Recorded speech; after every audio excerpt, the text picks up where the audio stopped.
Nós temos aqui algumas perguntas, vamos ver se a gente vai conseguir responder a todas pelo tempo que nós reservamos para isso. Se não for possível, depois a gente envia por e-mail as respostas, ok? Bom, a primeira pergunta vai estar aqui endereçada para o doutor Ari, Guilherme Ari, né? A gente chama ele de Ari, e o Marcelo. Aí eu acho que vocês dois podem dar umas opiniões aí diferentes. Como incentivar o servidor a participar de cursos?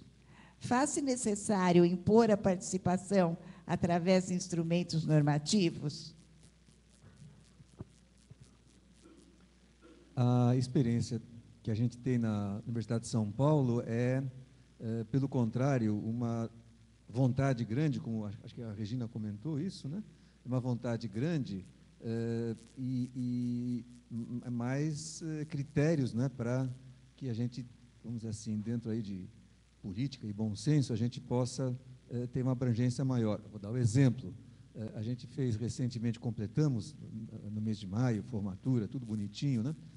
Um MBA, que, na verdade, havia até começado, duas turmas haviam começado antes mesmo da escola ser formada, e, então, o critério que foi utilizado na ocasião foi cuidar para que as pessoas tivessem, de fato, uma possibilidade de aproveitar bastante, quer dizer, uma alavancagem daquele conhecimento, mas também evitar que pessoas que, eventualmente, já tenham feito outros cursos extensos, etc., fizessem mais esse curso. E, portanto, houve um critério, pelo contrário, de, entre aspas, filtragem, não é? E não uma necessidade normativa. Não chegamos nesse estágio ainda não. A nossa visão de atrair as pessoas é justamente aquela do novo. A Escola de Governo de Jundiaí, ela é nova, ela é recente dentro de Jundiaí, e ela tem esse aspecto da ideia do novo. Ninguém no serviço público, nenhuma pessoa gosta de parecer antiquada, ela quer se aprimorar, ela quer tentar buscar, ainda que tenha já, falta um ano só para se aposentar, ainda assim ela quer ficar em nível de igualdade com os colegas. E é isso que na Escola de Governo de Gestão a gente busca trazer, mostrar que as pessoas podem se aprimorar, que esse serviço é útil para ela, inclusive como pessoa, não só para o serviço público, mas para ela individualmente, e buscamos também transparecer, para conseguir esse resultado, a ideia de alta qualidade. Não adianta você fazer uma escola de governo com a ideia de um quebra-galho, uma coisa para cumprir tabela, não. Alta qualidade no serviço que você presta ao servidor público. É dessa forma que fazemos. Nós temos aqui uma pergunta de um supervisor de treinamento para a professora Regina Pacheco. É o Carlos André. Ele está preocupado com a onda de terceirização no setor público e a questão da capacitação. Então, ele pergunta assim, professora, como agregar valores e competências tendo em vista essa onda de terceirização no setor público? Tá ligado? Bom, a melhor terceirização é aquela que agrega valores e competências, tá certo? Quer dizer, que preenche aquilo que está faltando, né? Um dilema a ser enfrentado é se a capacitação é só para servidores de carreira ou se é para todos que estão prestando serviços, ou seja, os nomeados, os que não têm cargo efetivo. Os terceirizados depende um pouco dos objetivos que se queira atingir, né? Eu acho que esse é um dos pontos que a escola deve debater, discutir com o prefeito, né, para formar uma visão comum sobre isso. No nosso tempo, lá na ENAP, a discussão era se era só para servidor de carreira ou ocupante de cargo em comissão. E a nossa visão é que todo mundo que está no serviço público, enquanto está, é servidor e precisa prestar um bom serviço. Então, deve ser apoiado, deve ser chamado também para se desenvolver, né? A questão do terceirizado, eu acho que depende um pouco de que função, qual é a necessidade de desenvolvimento que eles têm e tal. Não acho que roubem, né, competências do setor público. Eu acho que isso tem que ser estudado em cada situação, né? Um hospital não pode parar de funcionar à espera de um concurso público. Isso me parece que foi o assunto da nossa outro encontro aqui há 15 dias, sobre cargos em comissão, mas aqui estamos falando de terceirizados, mas é a discussão de qual é o compromisso, qual é a missão, né? É fazer, só seguir, né, fazer concurso ou garantir a continuidade dos serviços. Então, depende do que se está falando como terceirizado, em que situação específica, com que finalidade, quem é que está monitorando essa prestação de serviço pelo terceirizado. Tudo isso é importante, né, e acho que pode vir a favor do serviço que é prestado para o cidadão, se for bem utilizado. Agora, uma outra pergunta para a professora Regina. É da Gorete, ela é gerente lá da cidade de Guarulhos. Ela pergunta: qual a melhor estrutura para uma escola de governo? Autarquia ou um departamento ou divisão ligada diretamente ao governo? Acho que esse é um assunto que vai ser bem polêmico aqui. Eu podia passar para você responder isso aqui, né? Eu não tenho, vamos dizer, uma preferência clara. Eu acho que depende de cada situação, de cada contexto, né? Em lugares onde não há autonomia para nenhum órgão, seria estranho ter uma escola como autarquia, né? A escola não está acima dos demais entes da administração pública, não me parece, né? Então, eu acho que depende de cada contexto achar o formato adequado. Na Prefeitura de Jundiaí, nós íamos ter uma escola de medicina, né? Quer dizer, tem já uma estrutura bastante desenvolvida, né? Tem lá, está bem estruturada, é uma coisa. Agora, isso vai depender de cada situação. Eu acho que não tem nada que, em si, garanta a efetividade das ações da escola. Vai depender da equipe que está lá, né, da negociação de propósito com o governo, né, com, enfim, a adequação do que ela oferece, né? Pode ser uma autarquia e oferecer coisas completamente fora da necessidade, então não vai resultar em nada. Eu acho que o estatuto jurídico faz parte das decisões a serem tomadas. Não vejo que um seja melhor do que outro, depende muito do contexto. Gorete, né? Prazer ver você aqui. Do contexto que será, em que se está criando essa organização. Professora Ari, o Felipe, que é lá de Paulínia, ele está perguntando se existe algum mecanismo de aferição de quantidade de horas de treinamento que são aplicadas às autarquias, servidores ou funcionários ligadas ao governo do Estado. Se existe algum sistema de aferição, é isso, Felipe? Felipe, é isso? No governo do Estado, um sistema de aferição. Eu informo meu desconhecimento.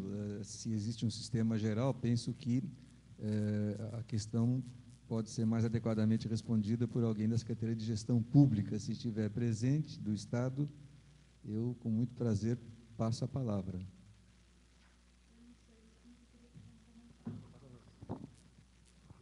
Eu também não sei responder a pergunta, mas eu queria fazer um comentário, que é a questão do indicador, né, de capacitação. Como medir? O que a gente compara, né? Então, a gente ouve, né, bom, foram 3.000 pessoas capacitadas, ou 20.000, ou 15.000, enfim, qual é o indicador para usar, né? acho que um bom indicador é pessoas dia, o equivalente a pessoas dia capacitadas, porque isso permite comparar, né? Como, dependendo do propósito, uma palestra ou um encontro sobre o crack, por exemplo, é fundamental, né? Então, você vai contar também, né? Mas vai contar ali as 400 pessoas vezes 3 horas, né? Então, você tem 1.200 horas pessoa, dividido por e aí você define se o dia é 7, 6 ou 8 horas, vamos supor que seja 6 só para simplificar a conta, né? Então, naquela palestra, a gente tem ali o equivalente, eu falei 400.000, a 200 pessoas dia, não, fiz a conta errada, 400 vezes 3.200 dividido por 6, 200 pessoas dia capacitadas, o que permite somar tudo, comparar.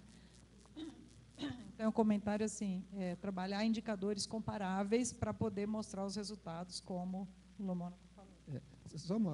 Acho que é pertinente a colocação da Regina, só um rápido pitaco.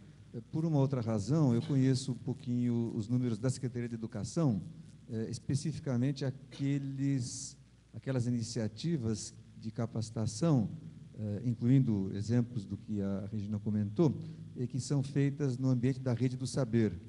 Então, a Rede do Saber tem aproximadamente 10 anos, que é, vamos dizer assim, uma rede da Secretaria de Educação, para capacitação de professores e seus docentes, e o número, salvo melhor juízo, em 10 anos, número redondo, é 6 milhões de passagens, né, com horas nominadas. Então, aí dá para fazer o cálculo, são 300.000 pessoas, né, você consegue fazer um cálculo por ano por pessoa, mas é bem específico, e porque você tem esse grau de automação, não é, das informações.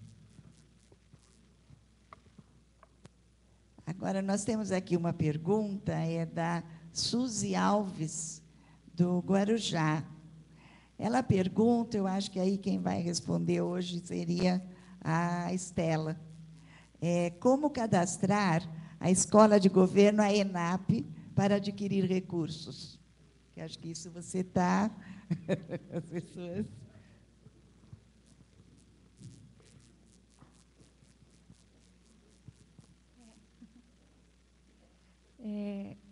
Bom, a ENAP, ela, com os recursos, né, em termos de recursos financeiros, ela tem um programa de parcerias, né, que é um programa em que é uma forma da ENAP ajudar as instituições a fortalecendo, né, dando a possibilidade delas oferecerem os nossos cursos, né,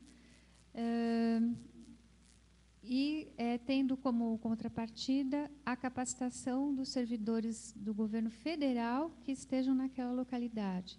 Então, as escolas capacitam, por meio dos cursos da ENAP, 50% da turma proveniente do serviço público federal no local e 50% do município, né, da localidade. Então, esse programa de parcerias, a ENAP paga os professores, né, o material didático, e aí vocês conseguem acesso a isso por meio do nosso site. Eu não sei o número, é www.enap.gov.br, programa de parcerias, né? Mas a gente está revendo isso, né? Porque é uma estratégia antiga e, na verdade, é mais importante a gente participar de uma articulação, do desenvolvimento conjunto de novos cursos, do que ficar replicando, né, cursos que a gente tem na localidade, né? Então, é algo que está sob júdice na ENAP, está sendo pensado, né?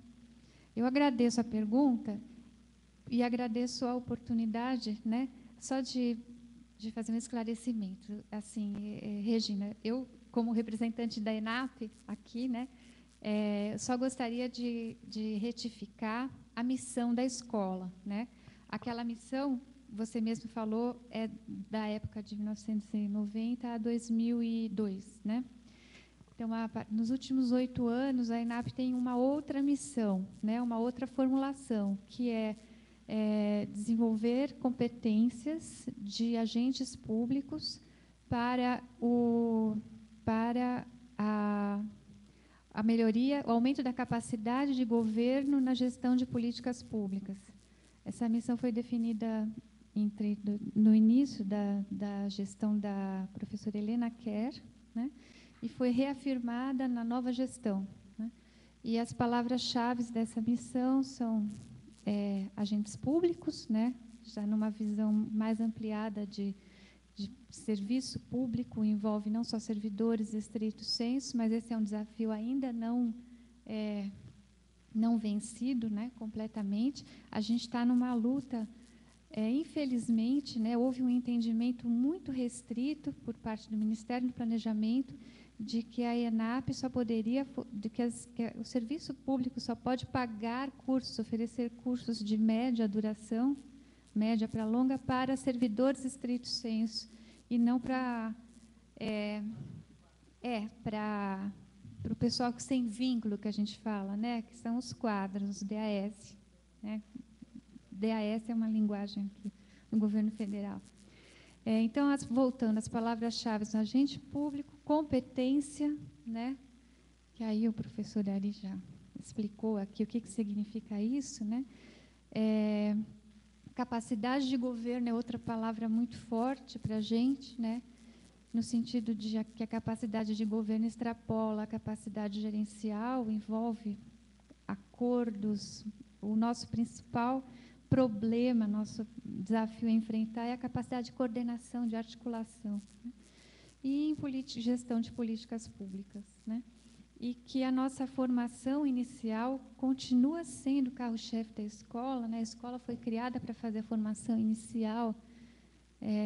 Uma das fases da escola, né, veio para fazer a formação inicial dos EPPGGs, especialistas em políticas públicas e gestão governamental, dos analistas de planejamento e orçamento, mas que a perspectiva de formação inicial presente na escola é de que um curso realmente não é o definidor do desempenho, da qualidade do desempenho de uma pessoa que pretende que vai ficar na administração pública por 30 anos. Né?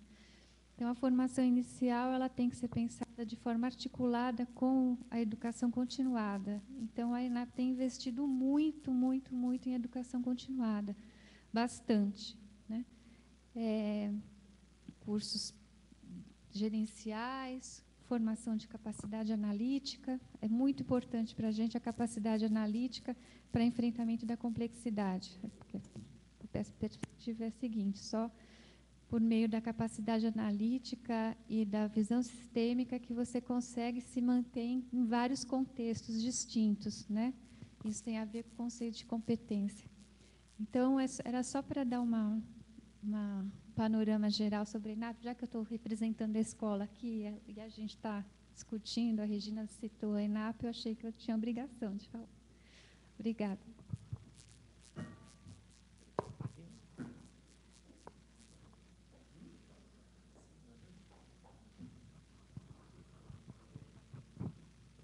Bom, professora Regina, o Jorge Luiz, que é presidente do Conselho Estadual de Secretarias de Administração do Estado, ele quer saber qual a sua opinião sobre a possibilidade de implantação de escolas do governo em nível do Estado, criando um modelo jurídico de agências reguladoras para superar as dificuldades políticas para a implementação dessa mudança.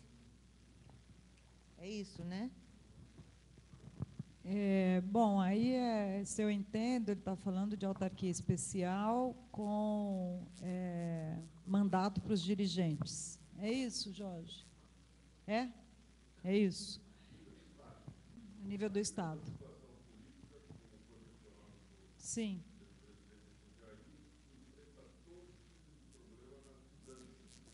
Pois é.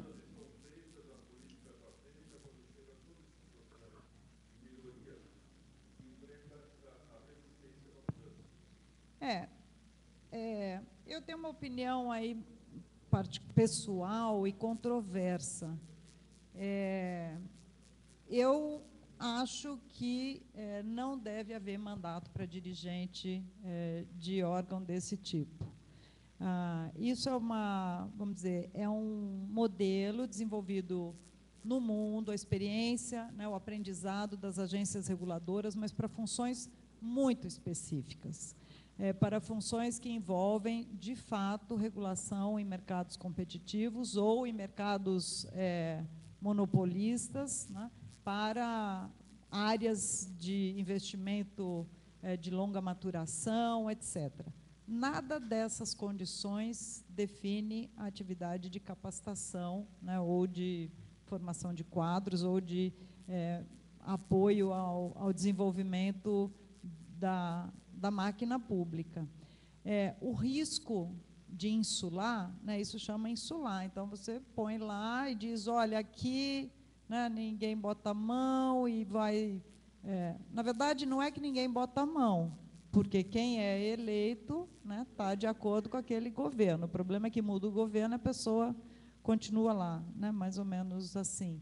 O risco de insular é cair no ostracismo, e ninguém dá mais importância para aquilo, tá certo? Então, você mantém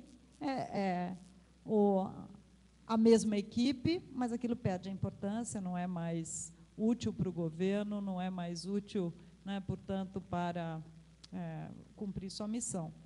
Eu, pessoalmente, acho que não é um bom modelo, mas há controvérsias sobre isso, né? Muita gente acha que deveria ser insulado. Só para completar...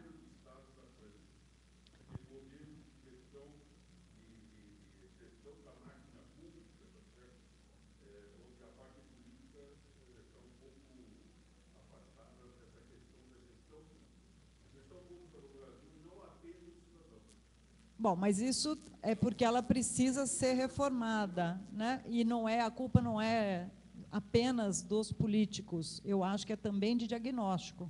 Nós temos diagnóstico errado sobre o que precisa ser feito, né?